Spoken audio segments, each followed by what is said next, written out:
Baik, assalamualaikum warahmatullahi wabarakatuh. Alhamdulillahirobbilalamin, wassalatu wassalamu ala asrofil anbiya'i wal mursalin wa ala alihi wa sahbihi ajmain.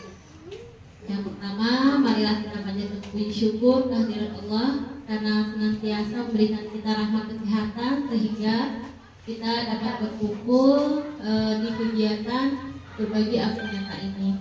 Kemudian selawat serta salam selalu tercurahkan kepada Nabi Muhammad SAW dengan lafaz Allahumma sholli ala sayyidina Muhammad wa ala ali sayyidina Muhammad.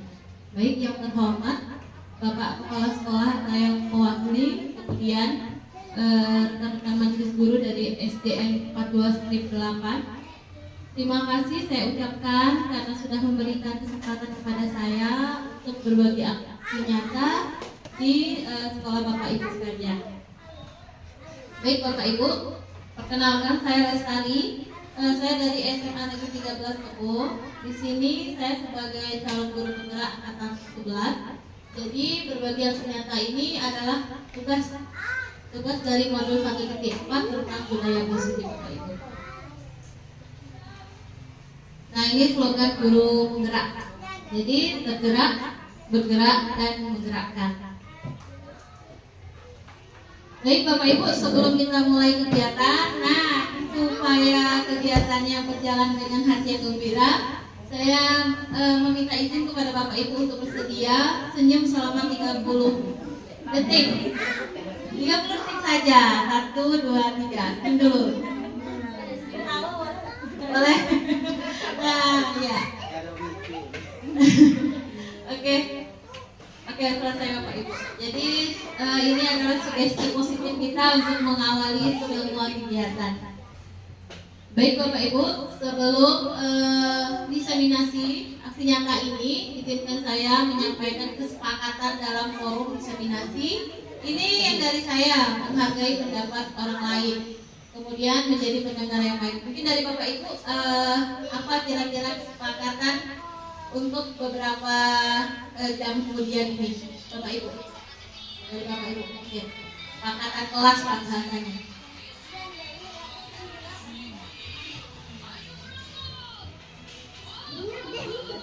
Ada Bapak Ibu, ada tambahan nggak maksudnya?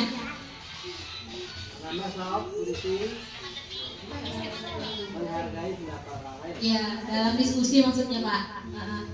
Kemudian menjadi pendengar yang baik.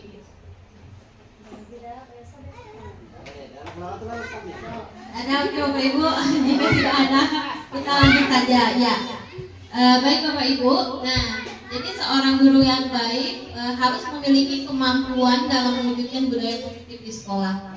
Nah, budaya positif tersebut dapat dijalankan dengan menerapkan konsep-konsep inti. Yang pertama ada disiplin positif, kemudian yang kedua teori motivasi, hukuman dan penghargaan, lalu keyakinan sekolah atau kelas, kebutuhan dasar manusia, posisi kontrol restitusi, dan ketiga restitusi. Nah, inilah yang nantinya akan kita bahas dalam kegiatan ini Bapak Ibu. Yang pertama disiplin positif. Nah, disiplin positif ini merupakan suatu cara penerapan disiplin yang mengajarkan anak untuk bertanggung jawab dan menumbuhkan kesadaran diri berdasarkan nilai-nilai kebajikan.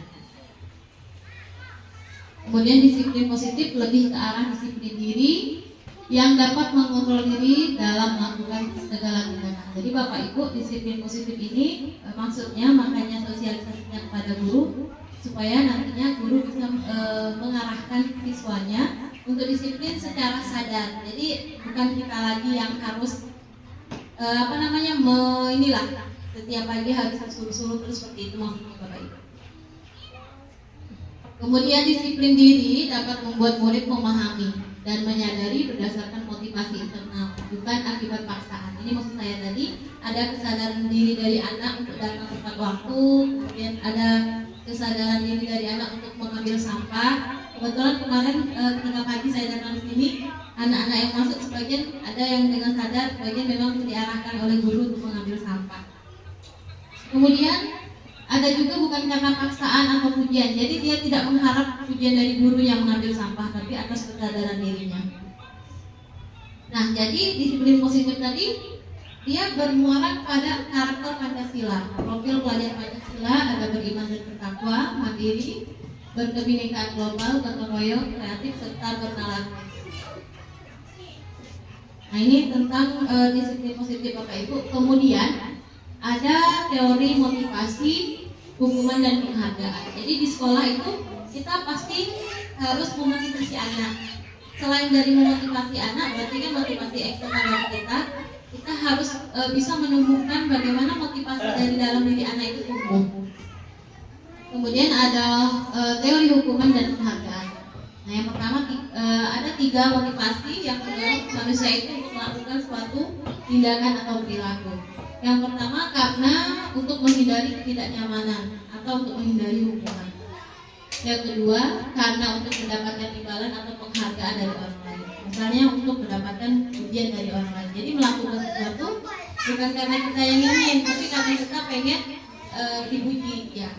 Kemudian menjadi orang yang mereka inginkan dan menghargai diri dengan nilai-nilai yang mereka percaya. Jadi yang ketiga inilah yang harus kita miliki sebagai seorang guru Bapak Ibu. Sebelumnya saya juga mohon izin ini tidak bermaksud menggurui Bapak Ibu ya. Hanya sharing dan berbagi. Nah di yang ketiga ini artinya kita datang ke sekolah untuk mengajar, datang tepat waktu itu bukan karena kita ingin mendapatkan reward lah istilahnya dari kepala sekolah, tapi karena panggilan jiwa kita sebagai seorang guru untuk mengabdikan diri kita untuk mendidik anak bangsa. Nah seperti ini. Jadi memang diharapkan untuk seluruh guru di Indonesia ya, di dunia kalau bisa. Nah itu memang menjadi orang yang memang kita inginkan. Jadi yang memilih guru adalah kita, profesi sebagai guru adalah kita, bukan orang lain. Jadi untuk itu kita memang istilahnya tuh mempunyai motivasi dari dalam melakukan apapun bukan karena ingin dipuji tadi gitu. Nah kemudian ini dalam guru penggerak Bapak Ibu, kami itu landasannya adalah Ki Hajar Dewantara. Jadi filosofi pendidikan menurut Ki Hajar ini kan memang pusat pada murid. Jadi apapun yang kita lakukan itu pusatnya murid gitu. Cara belajar, cara mengajar sesuai dengan kebutuhan murid. Nah, jadi menurut Ki Hajar merdeka itu tidak hanya terlepas dari perintah, tapi juga cakap untuk memerintah diri sendiri. Jadi memang kita itu diharapkan untuk dapat mewujudkan peserta didik itu yang bertanggung jawab terhadap dirinya. Begitu Bapak Ibu.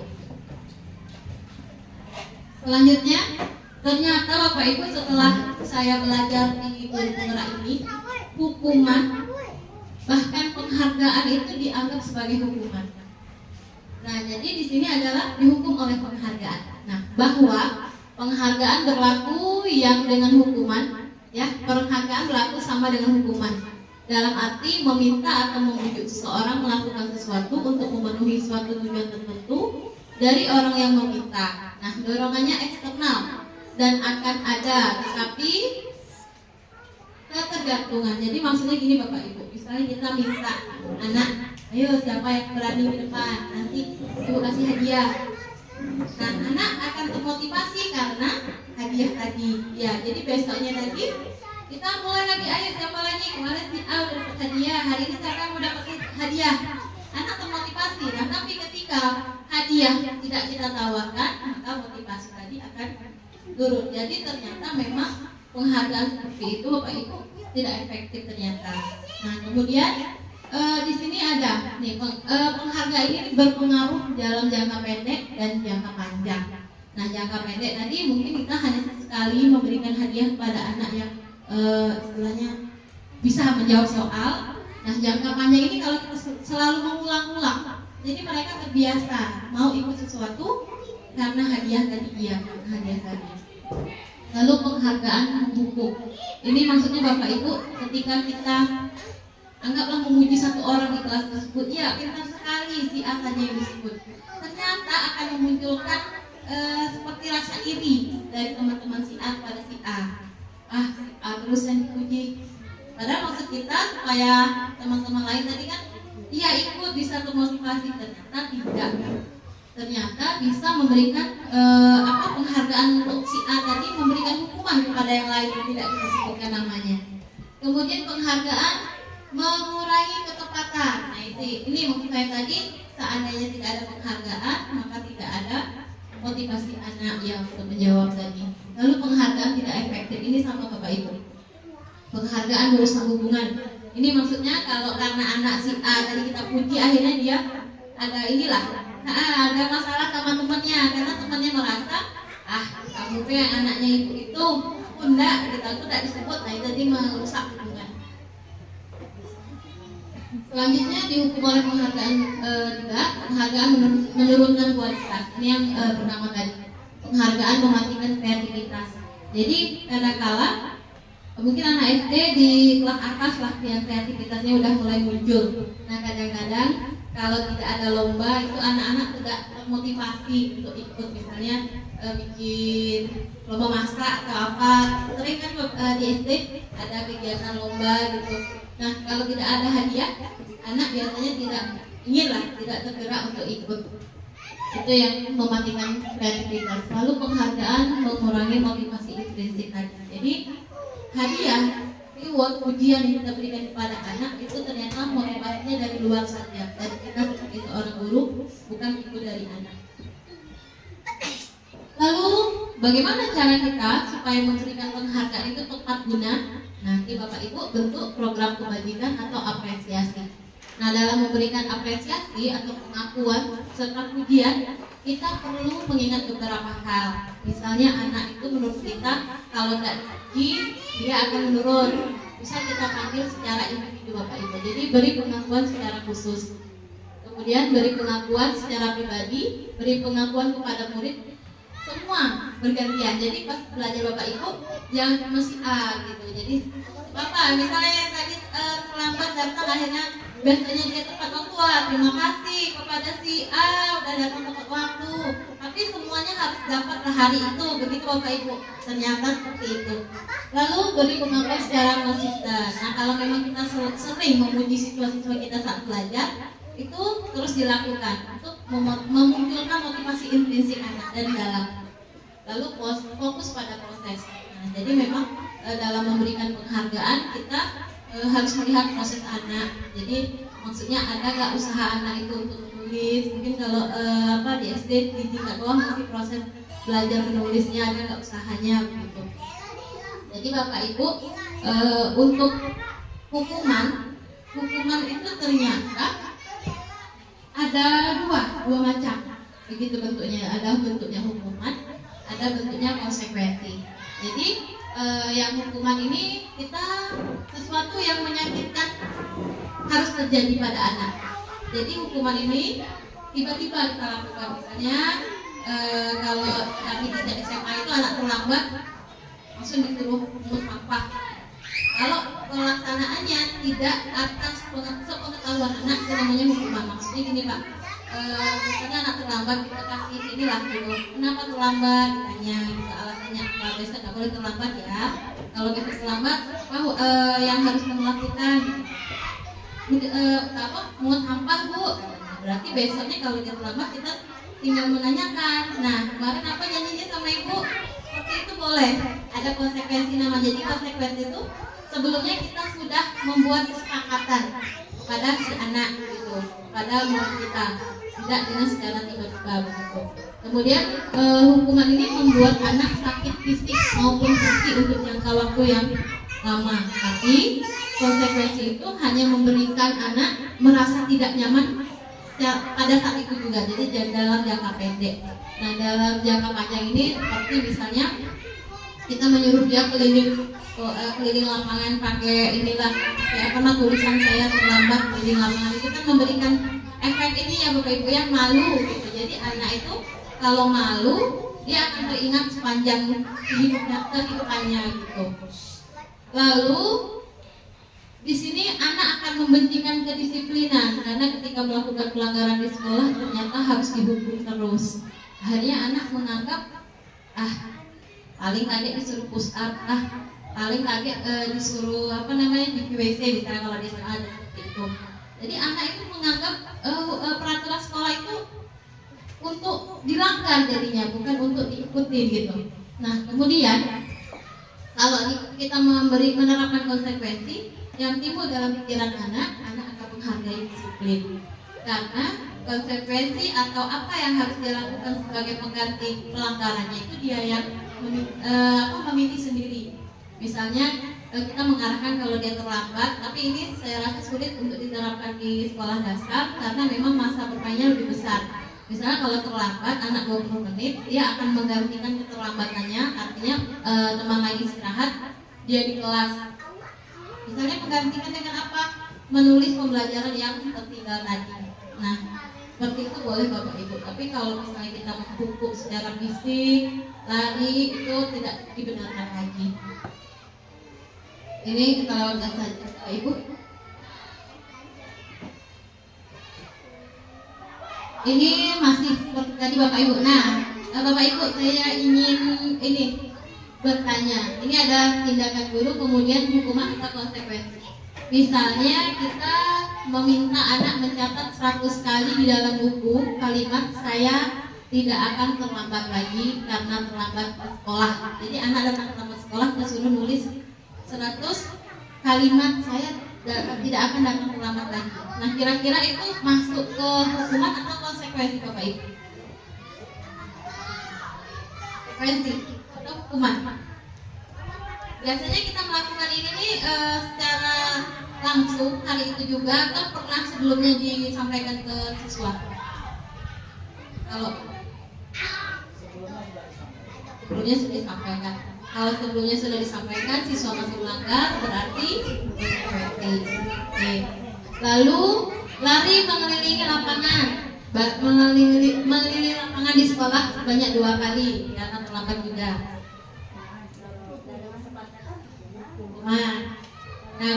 Oke. Ya. Jadi kemudian murid diminta untuk push up 15 kali karena tidak menggunakan masker. Anggaplah Bapak Ibu kalimat yang ada di sini itu kalau kayak gimana ya, murid disuruh untuk mengenakan sepatu sehari di sekolah karena tidak mengenakan sepatu hitam. Kemudian di atasnya membersihkan tumpahan di meja tulis karena tersenggol saat belajar. Nah, di sini Bapak Ibu ada yang bentuknya itu fisik seperti push up, kemudian lari, menulis itu kan pekerjaan juga. Bagaimana dengan ini? Membersihkan tumpahan air di meja. Itu bentuk tanggung jawab, seperti bentuk tanggung jawab. Nah, ternyata Bapak Ibu kalimat-kalimat yang tadi, nah ini jawabannya Bapak Ibu. Nah, ketika kita meminta anak mencatat 100 kali, ternyata bentuknya hukuman. Kenapa dikatakan hukuman? Karena ada kegiatan fisik yang tidak membuahkan hasil gitu. Itu hanya sekedar supaya dia ada kegiatan, ternyata tidak tepat dan kurang efektif. Jadi bagaimana yang lebih efektifnya Bapak Ibu ketika anak terlambat? Apa yang harus kita lakukan? Kalau untuk anak bawah mungkin susah kita yang Bapak Ibu ya, kalau tingkat kelas 5, kelas 6 saya rasa mereka sudah bisa memahami peraturan sekolah. Kita dengan misalnya anak kita minta untuk nanti awal main kamu jangan dulu 5 menit ya, kamu nambah nulis, ternyata itu boleh. Tapi kalau misalnya seperti tadi 100 kali itu banyak gitu. Yang ada dalam pikirannya nanti ibu ini nyampe-nyampein tangan dan sebagainya, dan dia ketinggalan pelajaran. Itu sebenarnya intinya. Kita meminta dia mencatat tulisan tersebut 100 kali, tapi pada kenyataannya di sisi lain dia ketinggalan pelajaran. Makanya kita menggantikan konsekuensinya dengan cara meminta dia untuk terlambat keluar main. Lalu selanjutnya mengelilingi lapangan juga ternyata bentuknya adalah hukuman. Kemudian diminta push up juga hukuman. Menggantikan kertas tugas teman yang dicoret-coret, nah itu konsekuensi. Karena dia yang berbuat, maka dia harus bertanggung jawab dengan cara misalnya mengganti buku kawan. Lalu membersihkan tumpahan air di meja juga. Dia membersihkan air di meja mungkin yang tertumpah, nah dia inisiatif sendiri. Nah seperti itu adalah konsekuensi. Nah cara kita menyampaikan, ayo siapa tadi yang menumpahkan? Ya Bu, apa yang harus dilakukan supaya bisa menggantikan kesalahan kamu? Seperti itulah kurang lebih Bapak Ibu. Kemudian murid disuruh tidak memakai sepatu juga hukumnya adalah hukuman. Lari mengelilingi lapangan basket 2 kali karena terlambat 10 menit untuk pelajaran menjawab. Nah, ini misalnya dia nih guru penjas lah buat kesepakatan sebelumnya untuk terlambat datang ke bapak suruh lari. Itu boleh karena kebetulan lari itu relevan dengan pelajaran penjas. Iya, karena untuk kesehatan. Nah, itu relevan boleh. Nah, seperti itu.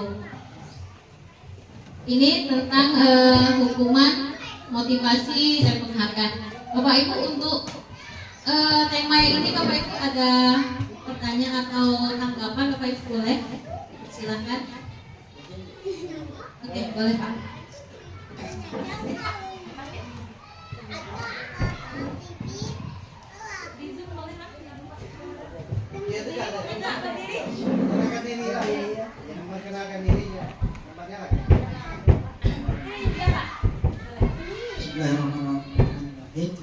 Assalamualaikum warahmatullahi wabarakatuh. Baiklah, saya adapun pertanyaan saya pada kesempatan ini tentang motivasi belajar. Jadi dalam kiat-kiat dalam motivasi belajar ini tentu ada 5. Kami mohon arahan atau petunjuknya atau sarannya atau pemikirannya tentang tetapkan tujuan belajar.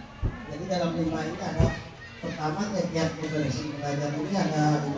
Tetapkan tujuan belajar, buat jadwal belajar, tentukan gaya belajar, kemudian hindari gangguan saat belajar, dan yang kelima, ciptakan suasana belajar yang nyaman. Jadi kami mempunyai kendala tentang suasana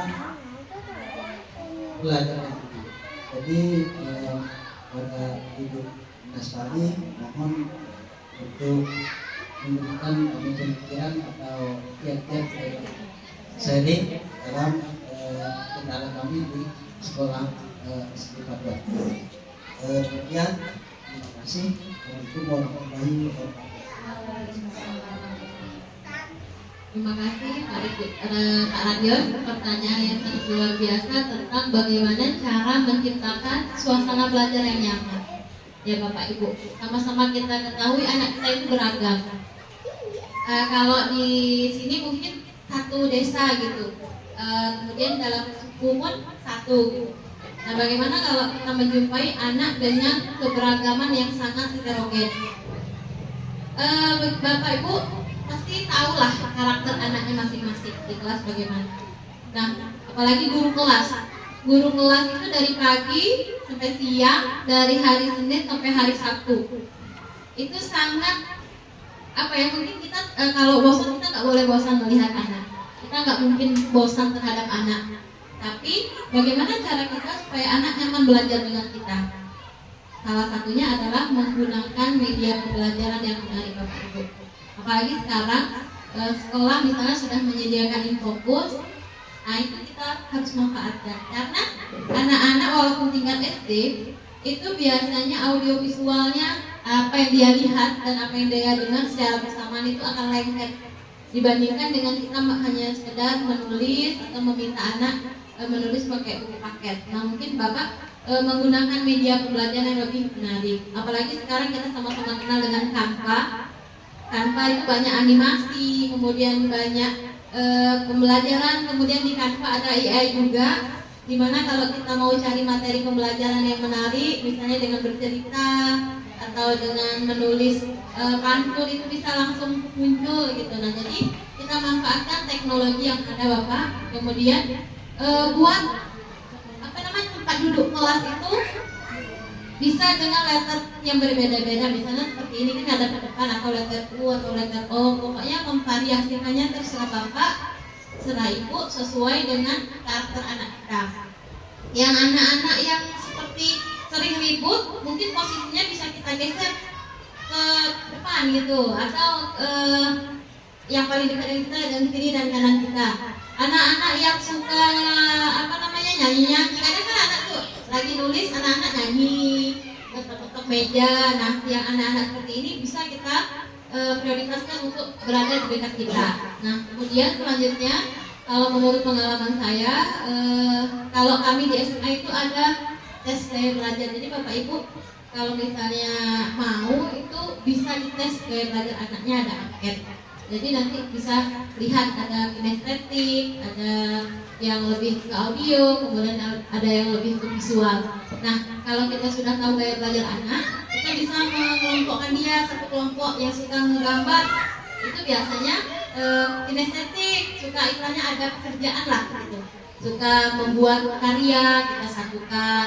Kemudian yang suka dengan cara belajar yang menulis, kadang ada anak itu yang menulis kemudian di stabilonya, ada anak itu menulis kemudian nanti di tingkat-tingkatnya tulisan hebat. Itu memang dia lebih ke audio pendengarannya.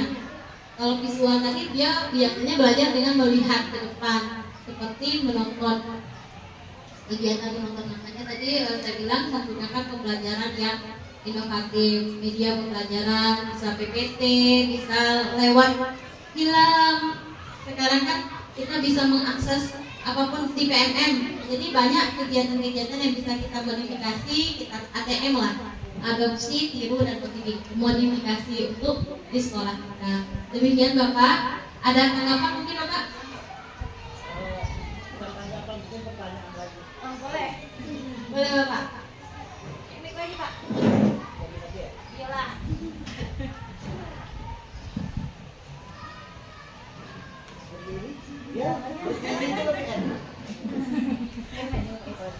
Jadi jadi tadi yang senang bertanya. Jawab apa Pak? Pertanyaan yang kedua ini, tapi saya mohon untuk kita disaringkan pengalaman bertugas tadi untuk meningkatkan motivasi belajar itu agar anak itu lebih fokus dalam belajar.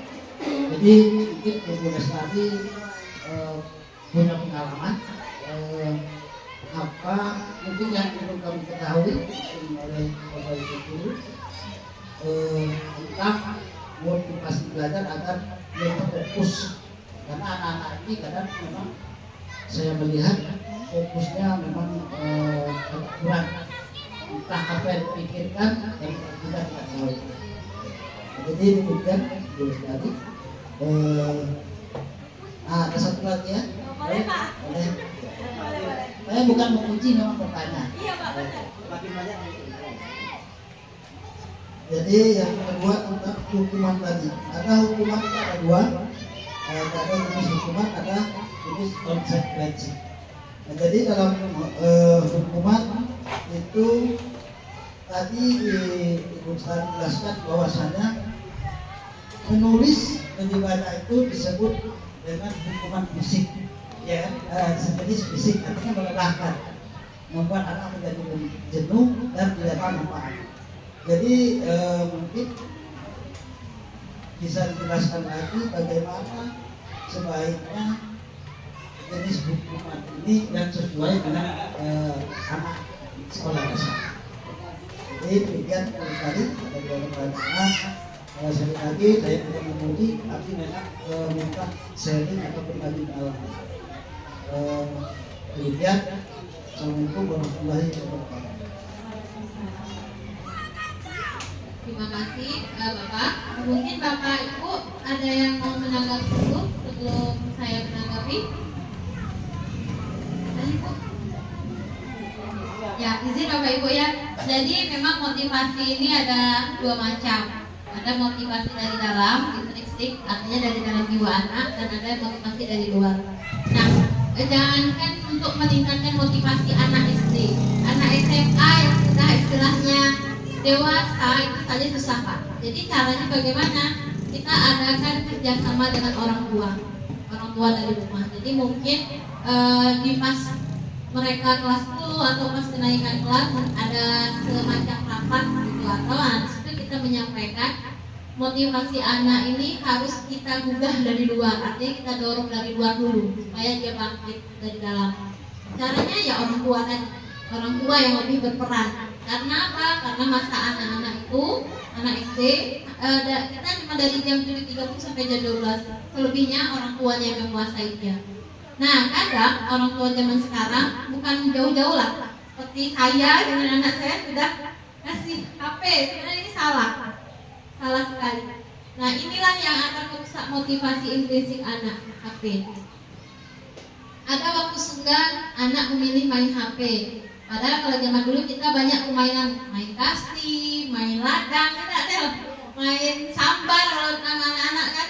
Nah, anak-anak sekarang itu beda perkembangannya dengan kita zaman dahulu. Apalagi ada pengaruh HP. Jadi Bapak untuk memunculkan motivasi intrinsik dari dalam anak, motivasi untuk dia mau belajar itu memang kita harus mengadakan kerjasama dengan orang tua. Kita di sekolah hanya bisa mengarahkan anak, tadi kan ada tuh menetapkan tujuan belajar. Nah, kita harus bikinlah. Nanti ada kita bikin namanya keyakinan kelas. Nah, di situ baru nanti kita bahas.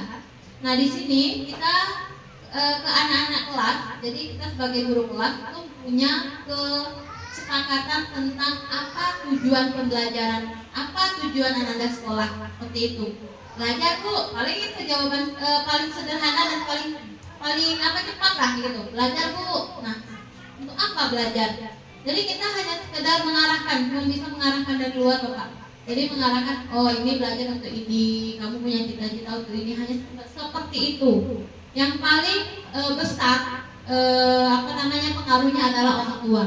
Pertama, dia biasanya kalau orang tua yang paham, dia mewajibkan anaknya untuk sarapan di rumah. Karena kalau anak tidak sarapan, itu konsentrasi belajarnya sangat menurun.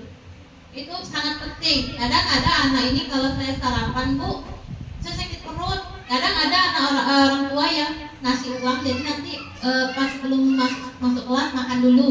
Tapi jajannya di luar. Padahal kita sama-sama tahu jajan di luar itu kualitasnya dengan makan nasi.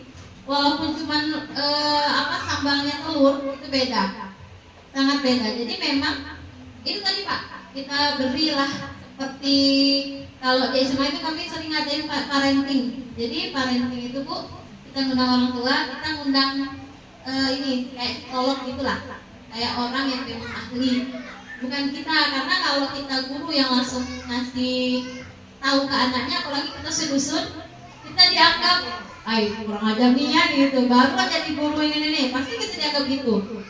Jadi seperti mengundang orang dari luar untuk datang ke sekolah, memberikan pemahaman mengenai apa pentingnya makan pagi untuk anak.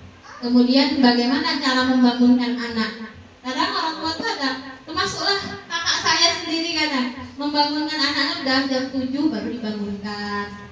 Padahal kita harus membiasakan anak itu jam 6, itu paling lambat lah jam 6 harus bangun.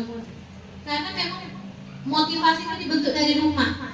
Dia ke sekolah sudah mandi rapi, perut dalam keadaan kenyang, otaknya akan sejalan. Tapi udahlah berangkat sekolah jalan kaki atau ngayuh sepeda sampai sekolah jajan cilok yang pakai saus. Nah, jadi itu akan mempengaruhi Bapak. Jadi kalau kita di sekolah, kita hanya bisa sekedar memberikan arahan kepada, kalau untuk anak SD mungkin kepada orang tua memang ngajak sharing orang tua. Karena kalau anak yang ngajak sharing untuk anak SD itu memang kurang nyambung. Kemudian pertanyaan yang selanjutnya tadi apa Pak? Lupa saya Pak. Tentang Hukuman, ya. Jadi tadi itu ada menulis 100 kali. Saya tidak akan datang terlambat lagi. Ternyata kenapa dikatakan hukuman? Itu bentuknya fisik. Kenapa saya bilang tidak ada faedah Pak? Karena tulisannya hanya kan niat kita supaya teringat di kepalanya. Saya tidak akan terlambat lagi, saya tidak akan pernah. Niat kita seperti itu. Ternyata itu tidak bermanfaat bagi anak karena anak merasa paling kalau dia terlambat hukumannya cuma itu. Nah, kalau misal saya rasa dia akan lebih memilih menulis, dia tidak ikut belajar, keluar main dia cepat waktu. Nah, tapi kalau kita memberikan hukuman yang terlambat datang, maka keluar mainnya juga terlambat. tapi masuk setelah itu serempak sama kawan. Jadi dia keluar mainnya cuma dikit lah bahasanya. Nah itu mungkin akan memotivasi anak. Nah, mending awak ini udah datang cepat daripada kaget awak lah ini apa namanya suruh belajar terus disuruh keluar main lambat, kawan lah makan awak belum. Nah seperti itu Pak. Ya kan kalau contoh tadi ibu ngasih sharing, kalau terlambat dia datang, jadi keluar mainnya dilamatkan lagi kan? Iya. Jadi kegiatannya itu Menulis yang ketinggalan tadi Pak. Kan kawan yang lain sudah nulis, misalnya sudah nulisnya selama 10 menit. Nah, dia masuk kan terlambat nih, berarti kan ada yang tinggal. Nah, atau kita boleh misalnya dia tuh boleh kita memberikan hukuman tapi kayak tadi Pak, di jam penjas dia dihukum lari itu konsekuensi. Karena fisik, karena penjas itu relevan dengan lari keliling lapangan, pemanasan lah bahasanya. Nah, seperti itu. Atau bisa jadi misalnya kawan lain sudah pemanasan, sudah apa namanya yang gini-gini itu kan Pak, dia belum, nah dia sendiri harus seperti itu, boleh Pak. Karena sejalan dengan mapelnya. Misalnya pelajar PAI dia terlambat. Bisa kita minta nanti kegiatan dia yang apa namanya keluar main terlambat kita suruh menghafal ayat pendek. Itu hukumannya harus relevan dengan mata pelajaran yang kalau salah diminta hujan, boleh Bu ya? gimana Pak? Hukumannya? Boleh. Kalau intinya sesuatu yang baik itu sebenarnya bisa gitu. Kita tidak bisa menonton ini kan teori. Yang saya sampaikan itu teori Bapak Ibu, bukan berarti kadang ada kalanya anak itu tidak bisa. Saya sendiri, saya kebetulan guru BK. Ada anak itu tiap hari dia. Kalau saya bilang kau lagi, kalau bahasa kita kan, itu ternyata salah saya. Saya tidak boleh memberikan label kepada anak atau memberikan gelar. Emang lah ya malasnya nih kamu nih, tidak boleh ternyata. Jadi serba salah kita sebagai seorang guru. Kita diberikan anak yang banyak dalam kelas yang besar. Kalau di SMA itu kelasnya 36, mungkin di SD berapa Ibu? Satu kelas. Nah, 39 itu kelas yang besar. Itu tidak efektif lagi sebenarnya untuk satu orang guru. Iya, tidak efektif lagi. Kita harus memecah konsentrasi kita untuk 39 anak yang berbeda-beda. Nah, ada memang anak yang pendiam, harus sering kita ajak ngomong. Ada anak yang banyak omong, harus kita. Jadi sebenarnya memang tugas jadi seorang guru itu mungkin orang lain melihat kita mudah, enak jadi guru tuh balik cepat. Padahal tidak, apalagi yang punya anak di rumah kan ditinggal, nggak bisa dibawa gitu. Orang yang melihat enak, tapi kita yang merasakan sulit. Kita nggak boleh pula kayak kita marah-marah sama anak orang kita diaduin. Kalau zaman dulu mungkin saya zaman dulu di ini sama Pak Amir, dicekap itu masih aman. Kalau zaman sekarang polisi yang datang viralkan datang nanti bawa kamera orang tuanya. Apalagi zaman sekarang kan orang tua anak ini muda dari kita yang sebagai seorang guru itu ya kan. Nah jadi memang tadi Pak, hukuman atau konsekuensi ini sejalan dengan pemikiran saya di pembelajaran guru penggerak. Memang tidak ada lagi hukuman, tapi namanya kita ubah menjadi konsekuensi. Konsekuensi tadi adalah sebelumnya sudah disampaikan kepada si anak seperti itu Pak Jill, kurang lebih. Itu pengalaman saya sebenarnya jauh dari Bapak Ibu, jauh di bawah gitu, karena kebetulan kalau tidak salah saya zaman saya jadi siswa Bu Titi, Pak Yoso, Pak Dion sudah mengajar ya Pak. Jadi memang apa namanya siswa Bapak Ibu, jadi pengalaman enggak ketemu ya Pak ya. Mungkin Ibu Titi sudah ada Bu dengan saya. Nah itu jauh gitu, jauh lebih sedikit gitu. Kemudian Bapak Ibu, nah ini tentang keyakinan kelas. Jadi dari beberapa materi ini yang lumayan harus kita terapkan di sekolah. Kalau di sekolah atau di kelas Bapak Ibu sudah ada belum keyakinan kelas? Kesepakatan kelas ya? Sudah ya Bu ya? Nah, jadi memang kesepakatan atau keyakinan kelas ini kita sebagai guru berperan dalam mewujudkan terbentuknya keyakinan kelas dengan adanya kesepakatan antara murid dan guru. Jadi kita bikinnya sama-sama. Kemudian keyakinan kelas berupa pernyataan-pernyataan universal yang mudah diingat, dipahami, dan harus diterapkan di lingkungan sekolah. Nah, ini contoh keyakinan kelas. Jadi kalau misalnya Bapak Ibu sama anak muridnya, sama anak kelasnya sudah membuat kesepakatan kelas, itu harus ditempel. Bentuknya sebisa mungkin harus menarik lah gitu. Ditempel. Tapi harus diterapkan. Misalnya anak terlambat kan kesepakatan kita kan, anak datang tepat waktu. Kalau di sini contohnya keyakinan kelas, setiap anggota kelas perlu belajar, senang, melakukan tugas, saling menghargai, merasa aman. Kemudian selalu bersikap positif, senantiasa menjadi diri yang terbaik. Kemudian tulisannya ya, kemudian berkomitmen terhadap setiap tugas, senantiasa membantu. Kemudian hormat, kami meyakini, ini Bapak Ibu, kami meyakini ya bahwa sangat penting untuk menghormati semua orang dan barang milik orang lain. Artinya dia tidak boleh mengambil barang teman. Kemudian bekerja, kami meyakini bahwa sangat penting untuk mengerjakan segala pekerjaan dan mengikuti kegiatan yang ditugaskan. Nah, jadi Bapak Ibu di keyakinan kelas ini sebelum membuat keyakinan kelas kita tentang peraturan-peraturan sekolah dulu. Jadi diharapkan satu sekolah itu punya seperti kesepakatan tata tertib. Jadi mulai dari kehadiran anak tepat waktu, kemudian mulai dari keseragaman anak dari Senin sampai Sabtu itu pakai apa aja, satu warna apa, itu memang sebaiknya memang harus dibuatkan dan diketahui oleh orang tua. Nah, kalau untuk keyakinan kelas ini untuk wali kelas wajib memiliki keyakinan kelas. Kemudian keyakinan kelas ini tidak boleh menggunakan kata tidak boleh datang terlambat. Nah, jadi kira-kira kalau tidak boleh datang terlambat, sebaiknya apa Bapak Ibu? Iya, Bapak, benar, datang tepat waktu. Kemudian tidak boleh membuang sampah sembarangan. Ya, buanglah sampah pada tempatnya. Ternyata tidak boleh juga, Bu. Ada lah itu kan menyuruh. Iya, membuang sampah pada tempatnya. Boleh, atau menjaga kebersihan. Dilarang mengambil barang teman, misalnya, atau dilarang mencuri. Berarti bertanggung jawab terhadap diri sendiri boleh. Jadi memang kata-katanya tidak ada kata memerintahkan atau tidak ada kata-kata melarang, tapi kata-kata yang positif seperti mengajak. Kalau ayo atau mari boleh. Iya, boleh Pak. Kalau perlu ini Pak dibikinkan di kayak pakai triplek banner gitulah, ditaruh di tiang-tiang ini kan kelas, boleh juga. Tiangnya ya bukan mereknya itu.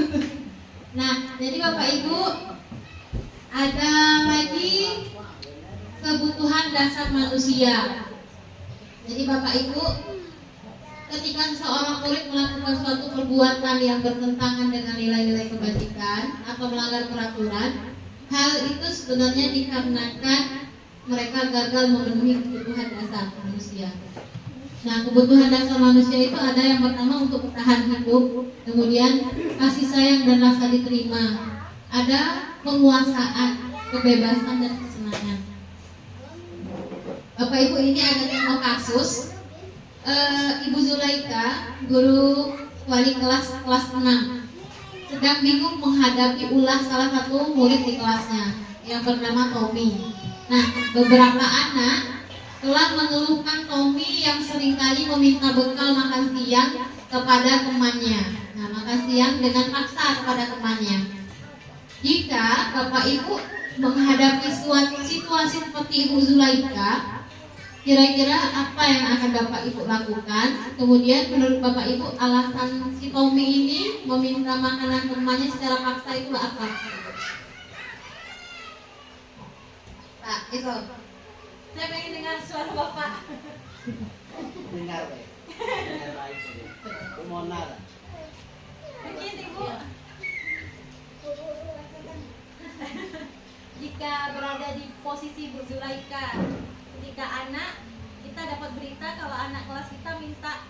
kawan, ngumpas lah bahasanya gitu, ngumpas makanan kawan.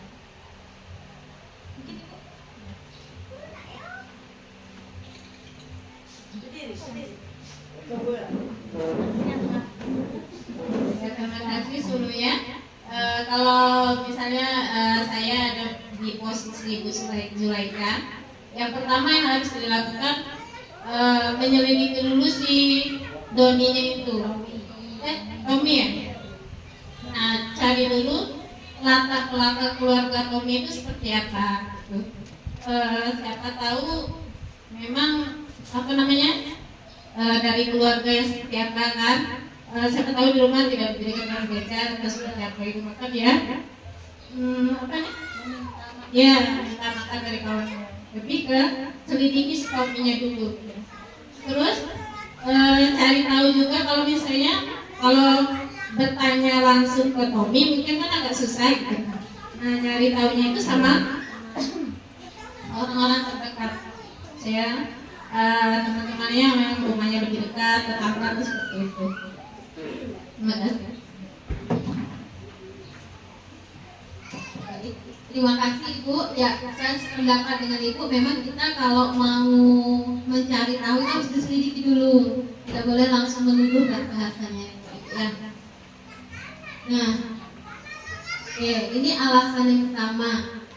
Kalau misalnya alasan si Tommy tadi lapar, ya, dan orang tuanya tidak membawakan bekal seperti yang Ibu sampaikan tadi, tidak diberi uang jajan mungkin, tidak pula dibawakan nasi untuk ke sekolah, alasannya lapar, itu artinya Tommy ini sedang memenuhi kebutuhan dasarnya untuk bertahan hidup. Kemudian ketika kita tanya, ternyata dia menjawab dia merasa senang kalau dia ngambil makanan kawannya, dia diperhatikan. Nah, ketika temannya melaporkan tindakan itu pada gurunya dan gurunya memberitahu kepada orang tuanya, sehingga orang tuanya jadi memperhatikan dia. Ternyata ada anak yang melakukan sesuatu itu karena ternyata dia butuh kasih sayang. Nah, ini penting sekali. Kadang anak itu istilahnya kalau bahasa kita agak jahil sama kawannya, itu memang dia butuh kasih sayang. Kalau dilaporkan ke guru, guru kan panggil dia. Kalau misalnya nggak berubah, nanti guru akan manggil orang tuanya akan memperhatikan dia. Itu tujuannya. Ini alasan yang kedua.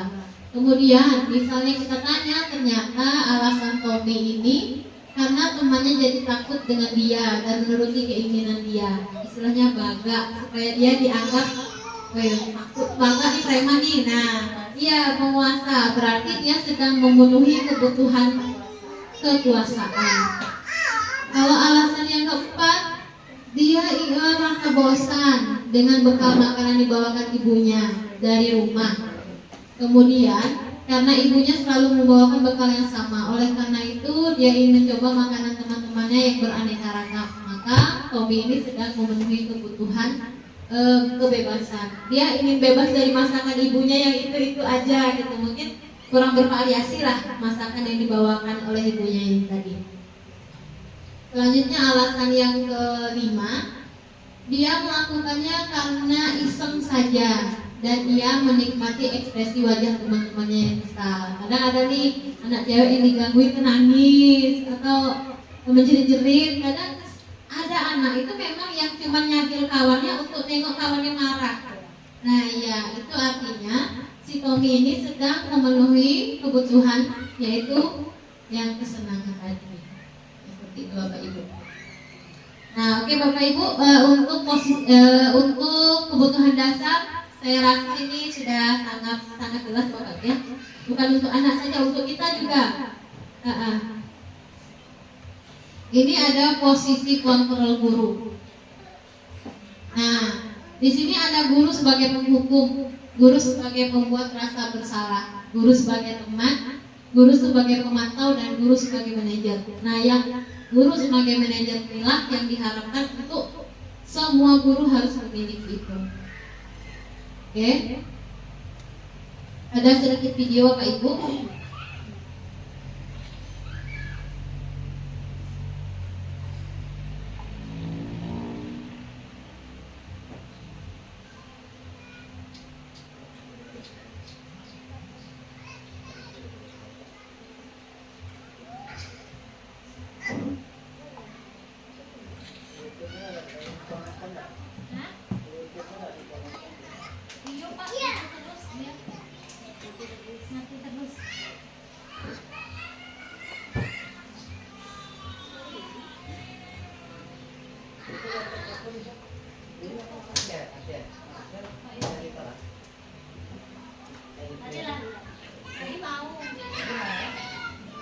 Naren,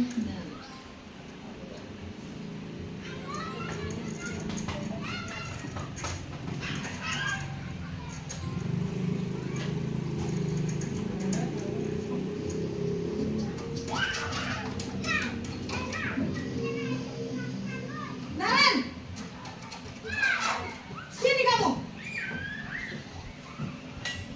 Selamat pagi, Bu. Selalu terlambat. Kamu deh, pasti terlambat. Maaf, Bu. Saya Apa? Apa coba? Alasan kamu apa lagi? Kapan sih kamu tidak terlambat? Malas sekali ya kamu jadi anak. saya Dasar pemalas. Gak kapok-kapok sih kamu. Sudah berapa kali terlambat? Sana, kamu keliling lapangan basket 2 kali. Kenapa saya harus ke lapangan basket, Bu? Kenapa? Kamu mau lawan ibu? Berani-beraninya jawab. Sudah terlambat, masih berani jawab pula. Sekarang, keliling lapangan basket 5 kali sekalian. Biar kapok. Cepat. Pergi sana ke lapangan basket.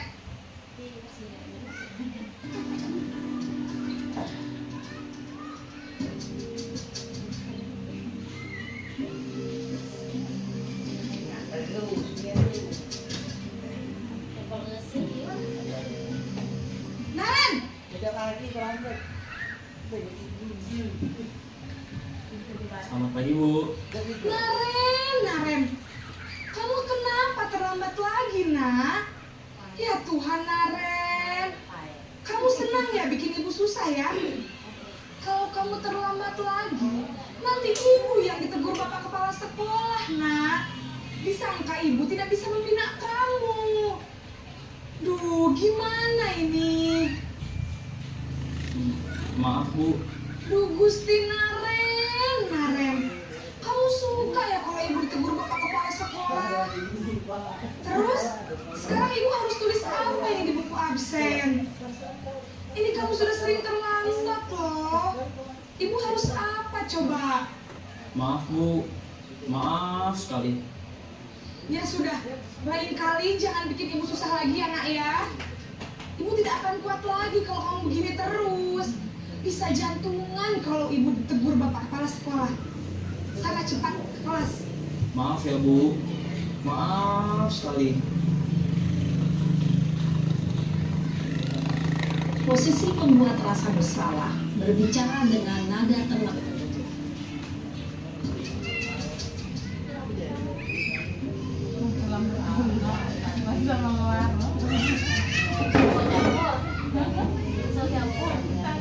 Naren,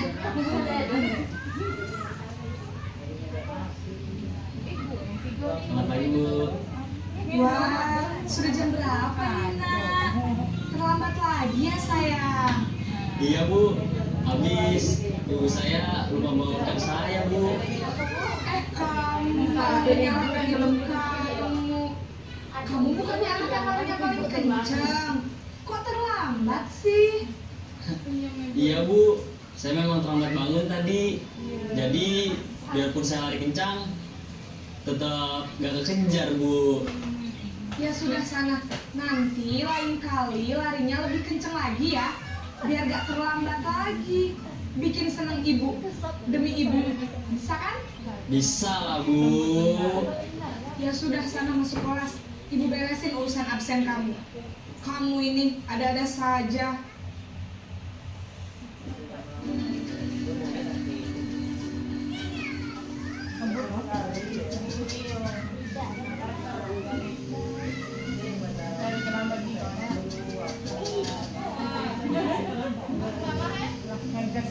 Naren,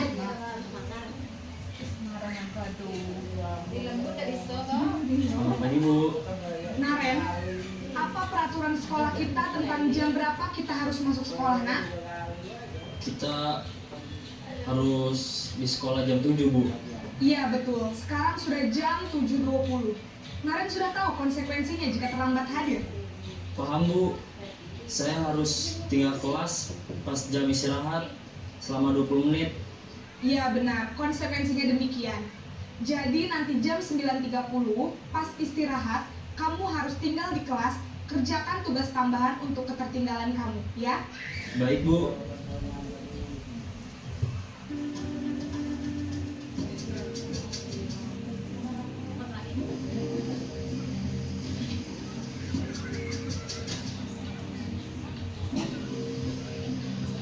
Naren, Dalam setahun mabuk berburu. Selamat pagi, Bu. selamat pagi Naren. Maaf, Bu. Saya terlambat. Iya, sekolah masuknya jam 7, sekarang sudah jam 7.20. Jadi sekarang bagaimana ini Naren? Maaf, Bu. Saya lupa setel alarm saya semalam. Baiklah, menurut kamu, keyakinan sekolah yang mana yang perlu kamu tingkatkan? Menghargai diri sendiri dan orang lain mungkin ya, Bu. Setuju. Jadi, apakah Naren meyakini prinsip saling menghormati tersebut? Iya, Bu. Saya meyakininya. Apakah Naren bersedia memperbaiki masalah keterlambatan ini? Bersedia, Bu. Bagaimana kamu akan perbaiki masalah keterlambatan ini? Saya akan coba untuk tidak lupa menyetel alarm saya, Bu. Baik, kalau Naren lupa menyetel alarm di rumah, ada orang yang kira-kira bisa bantu mengingatkan tidak? Ada, Bu. Kakak saya, Kak Emma. Ada lagi selain lain? Selain Kak Emma, ada ibu saya. Baik, jadi yang mengingatkan Naren adalah Kak Emma dan Ibu ya.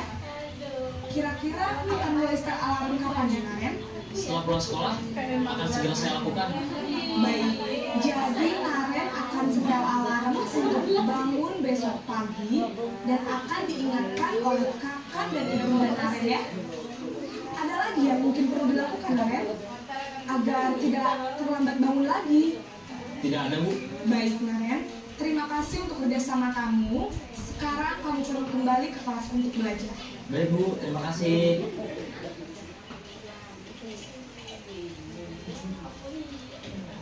Oke, Bapak Ibu. Tadi ada si Naren dan ibunya. Itu ibu guru piket. Ceritanya itu ibu guru piket. Dia ketika mempraktikkan 5 posisi kontrol guru. Mulai dari kontrol guru sebagai penghukum, kemudian naik satu tingkat menjadi sebagai pembuat rasa bersalah. Jadi dia hanya menangkap supaya anak itu merasa bersalah dan akhirnya maaf Bu, sekali lagi saya minta maaf Bu, gitu. Naik lagi satu tingkat sebagai teman. Tapi kalau sebagai teman ini rasanya kalau untuk SD mungkin masih bisa, kalau untuk anak SMA kita memposisikan sebagai teman itu tidak ada lagi nanti sopan santunnya. Bahkan saya pernah ketemu anak itu merangkul tangan itu taruhnya di bahu gurunya, jadi tidak enak dipandang gitu. Kemudian posisi kontrol sebagai pemantau, ini berdasarkan data, misalnya anak ini sudah berapa kali terlambat, sampaikan ini si Naren sudah 5 kali terlambat, kenapa? Lihat kamu begini-begini ya, baru kita tetap kita harus menyelidiki. Yang paling bagus tadi adalah sebagai manajer. Manajer tadi kita meminta anak itu sendiri yang mencarikan solusi dari permasalahannya. Dia terlambat kenapa? Kenapa dia tidak bangun pagi? Bagaimana supaya dia bisa bangun pagi? Jadi memang kita diarahkan supaya bisa menemukan, anak itulah yang menemukan solusi dari permasalahan kita. Kita hanya kapan kamu mulai melakukannya? Nah, seperti itu Bapak Ibu. Jadi di sini di antara kelima posisi kontrol tersebut memang sebaiknya seorang guru itu menggunakan posisi sebagai manajer, tapi tidak bisa kita selalu menerapkan ini Bapak Ibu. Ini sekali lagi, ini kan teori yang kita usahakan untuk melakukannya. Namun jika tidak bisa kita melakukannya 100%, setidaknya adaptasi setengahnya lah gitu. Kemudian sebagai manajer, guru dapat membuat sesuatu bersama murid, mempersilahkan murid bertanggung jawab dan mendukung murid agar dapat menemukan solusinya. Selain itu, posisi manajer mengacu pada restitusi yang dapat menjadikan murid sebagai manajer bagi dirinya sendiri, sehingga dapat menciptakan identitas positif pada murid. Nah, untuk posisi kontrol guru Bapak Ibu, kira-kira ada yang mau di dijelaskan? Boleh Bapak Ibu?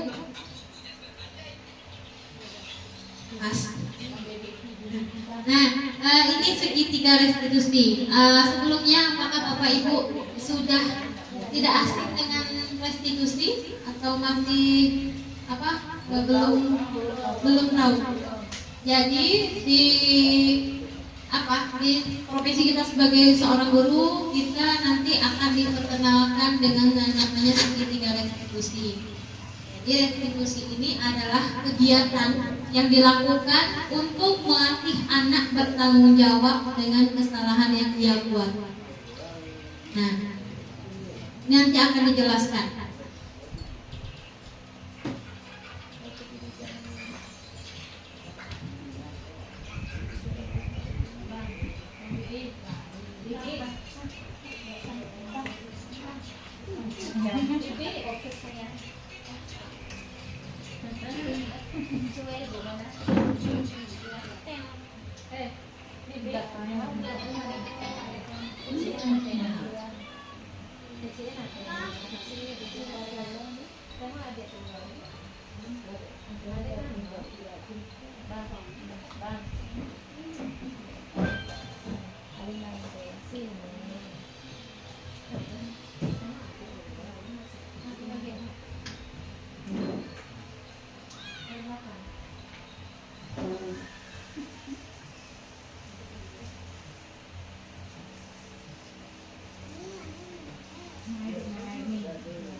Posisi manajer, aspek yang dikembangkan pada murid adalah motivasi intrinsik, sehingga penanaman nilai-nilai kebaikan, disiplin positif, berlandaskan pada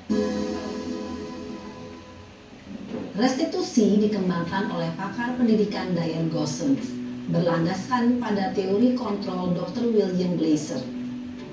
Segitiga restitusi adalah suatu proses dialog yang dijalankan oleh guru atau orang tua agar dapat menghasilkan murid yang mandiri dan bertanggung jawab. Pada saat guru di posisi manajer, aspek yang dikembangkan pada murid adalah motivasi intrinsik, sehingga penanaman nilai-nilai kebajikan dapat tumbuh dan berkembang menjadi suatu kebiasaan positif yang akhirnya membentuk karakter murid. Proses dialog ini terdiri dari 3 langkah yang digambarkan pada ketiga sisi pada segitiga restitusi. Sisi pertama adalah menstabilkan identitas. Sisi yang kedua adalah validasi tindakan yang salah. Dan sisi yang ketiga adalah menanyakan keyakinan. Ibu dan Bapak guru, berikut ini akan ditunjukkan bagaimana seorang guru berada dalam posisi manajer menggunakan penerapan segitiga restitusi.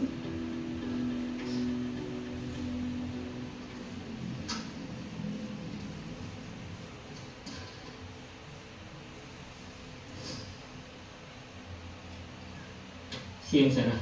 Siang Pak. Sudah lama nggak ketemu Sarah. Kenapa hari ini ada di sini? Kesel Pak, kesel banget. Masa aku dikatain tukang fitnah Pak? Ya aku marah lah. Aku balik ngatain Eka di depan kelas. Kesel banget. Oh begitu. Ya pasti kamu marah dan kesal. Bapak juga akan marah apabila ada yang menuduh Bapak seperti itu. Kemudian pada saat itu kamu mau melakukan apa? Ya saya langsung ngatain Eka lah Pak. Kesel banget. Saya bentak-bentak dia depan teman-teman lain. Oh begitu. Pasti kamu melakukan seperti itu karena suatu alasan tertentu kan? Iyalah, masa saya diam saja Pak? Ya saya bela diri lah. Masa saya dituduh tukang fitnah? Ya wajar lah. Mempertahankan harga diri itu sesuatu yang penting buat kamu. Untung kamu tidak bertindak lebih gegabah lagi. Hanya membentak-bentak. Iya Pak. Untung saya masih bersabar dan hanya membentak saja. Sudah gemes padahal. Saya pasti bela diri lah. Ya pasti ya, tapi kamu memilih untuk tetap bertahan dan bersabar. Kamu memilih untuk tidak berbuat lebih parah lagi, bukan? Iya. Nah, sekarang coba kita lihat lagi tindakan kamu yang bentak-bentak Eka di kelas. Tindakan kamu itu kira-kira sesuai dengan keyakinan kelas atau prinsip kamu tidak? Enggak lah Pak. Capek Pak jadi pemarah. Jadi keyakinan atau prinsip mana yang kurang sesuai dengan keinginan kamu? Ya, saya sebenarnya sangat menghargai orang lain. Mungkin saat itu saya menjadi emosi, jadi tidak menunjukkan sikap itu.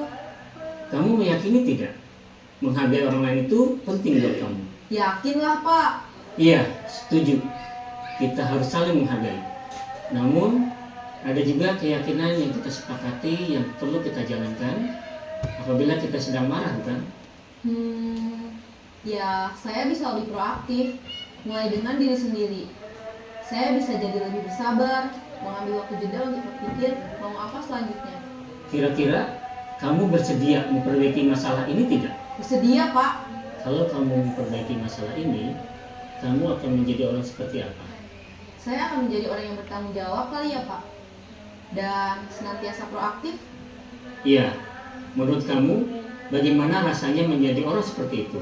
Ya nyaman lah, bangga bisa bersabar dan menahan diri. Baiklah kalau begitu. Yuk kita pikirkan bagaimana memperbaiki masalah ini.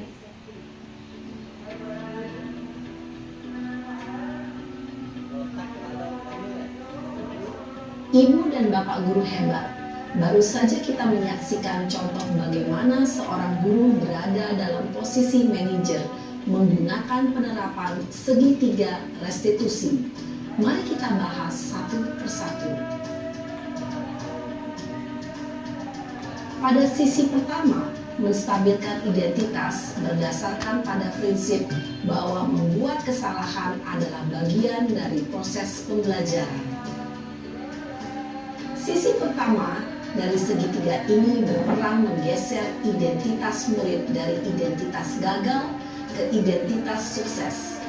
Murid yang sedang bertingkah laku yang tidak pantas atau menarik diri saat itu sedang mengalami identitas gagal. Bila kita mengkritiknya, maka posisinya tidak akan berubah. Kita bisa mengajukan pernyataan-pernyataan ini. 1. Membuat kesalahan sesuatu yang wajar. 2. Manusia tidak ada yang sempurna.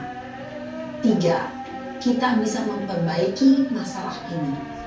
4. Saya tidak menanyakan kesalahannya. Saya lebih fokus bagaimana memperbaiki masalah ini. 5. Apakah saat ini kamu tengah menjadi orang yang baik untuk dirimu sendiri?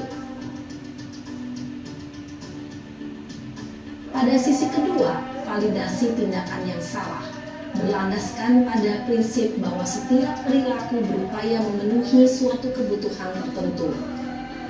Guru yang telah memahami teori kontrol akan bergeser dari pemikiran stimulus respon menjadi proaktif dan mencoba untuk mengenali tujuan dari perilaku murid. Mengenali dan mengakui kebutuhan murid ini dapat memperbaiki hubungan dengan murid tersebut. Pernyataan atau pertanyaan bisa disampaikan dengan nada suara tidak menghakimi atau memojokkan, sehingga dapat mengembalikan murid pada posisi positif. 1. Kamu bisa saja bertindak lebih gegabah lagi dari perilaku yang salah telah divalidasi dan sebagai keluarga atau kelas ketiga restitusi. Videonya terlalu panjang, saya tidak fokus lagi nanti. Nah, jadi segitiga restitusi yang tadi ada menstabilkan identitas.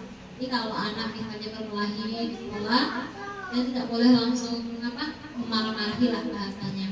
Jadi kita harus menstabilkan. Ya biasalah anak-anak laki-laki bapak dulu atau ibu dulu juga pernah berantem. Jadi seperti seolah-olah kita mendukung. Sebenarnya kita berusaha untuk menggali kesadaran mereka kalau yang melakukannya itu salah. Jadi tadi Pak Radion segitiga restitusi ini adalah 3 cara. yang bisa kita lakukan untuk menyelesaikan masalah anak di sekolah. Yang pertama tadi menstabilkan identitas dia, buat dia tenang dulu. Jadi jangan kita hakimi, bisa dengan kata-kata tadi kan, ibu tidak bermaksud untuk mau menghukum kamu atau mencari kesalahan kalian, bisa kalau berkelahi berdua. Tapi ibu di sini berusaha untuk menjadi jalan tengahnya bagaimana. Kalau kita misalnya ikut-ikut marah, kadang anak itu bukannya makin turun emosinya, malah makin naik. Kemudian tadi ada menstabilkan identitas, kemudian memvalidasi tindakan. Kita memastikan pada dia baik atau tidak yang dia lakukan, benar atau tidak yang dia buat tadi. Berkelahi itu betul atau tidak, sesuai dengan peraturan sekolah kita atau tidak. Memvalidasi tindakan. Kemudian menanyakan keyakinan. Pertama tadi kita tanya, mau nggak, bersedia tidak kamu memperbaiki kesalahan yang sudah kamu buat? Iya Pak. Ya Bu, kalau iya bagaimana caranya? Jadi tetap anak yang memutuskan bagaimana cara dia untuk memperbaiki kesalahannya tadi. Kita hanya mendukung. Misalnya saya begini-begini Bu, oh iya, Ibu setuju dengan pendapat kamu, Ibu dukung pendapat kamu. Seperti itu Bapak Ibu. Jadi Pak Dion, teori restitusi ini adalah 3 cara yang bisa kita lakukan, 3 langkah yang bisa kita lakukan untuk menyelesaikan permasalahan anak di sekolah.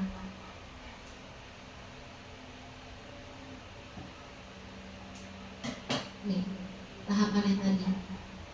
Jadi menstabilkan identitas, ada berbuat salah itu manusiawi. Kita ngasih tahu anak itulah. Tidak ada kok manusia yang sempurna. Ibu dulu juga pernah berantem sama kawan. Nah, supaya dia tidak terasa disudutkan lah gitu. Kemudian validasi tindakan. Yang bisa kita lakukan, nah kamu pasti punya alasan kenapa kamu melakukan itu, kenapa kamu menarik tas kawan kamu, atau apa yang penting bagi kamu saat itu, kok bisa kamu melakukannya. Seperti itulah bahasa kita untuk menggali alasan dia. Lalu kita harus bertanya juga, yang dilakukannya itu sudah tepat atau tidak. Nah ini yang menanyakan keyakinan tadi. Ini menanyakan keyakinan dilakukan dengan memberikan pertanyaan yang bermakna kepada murid atau anak untuk memunculkan motivasi secara intrinsik sehingga mampu mengaitkan keyakinannya dengan tindakan yang salah tadi. Nih, apa nilai-nilai yang sudah kamu percaya di sekolah? Jadi kan tadi ada keyakinan kelas. Kalau dia berkelahi, dia melanggar keyakinan yang mana? Misal seperti itu, kan ada saling menghargai, ada yang menjaga kekompakan kelas. Nah, itu kan berarti dilanggarnya. Kalau sudah dilanggar, apa yang harus dilakukan? Tetap anak yang harus mencari ide gitu. Kalau untuk anak kelas bawah mungkin susah, ya tetap kita yang mengarahkan. Tapi kalau untuk kelas 5, kelas 6, kelas 4 kan mereka sudah mulai bisa. Begitu Bapak Ibu.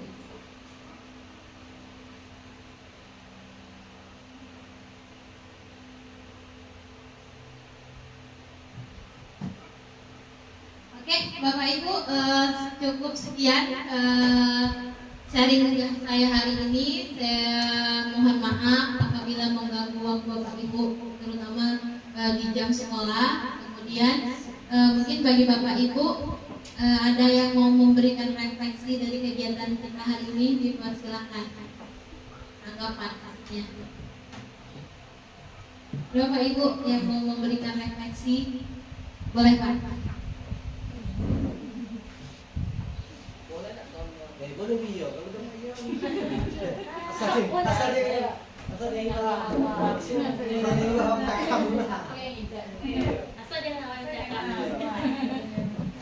Oke, terima kasih atas semuanya. Jadi refleksinya hari ini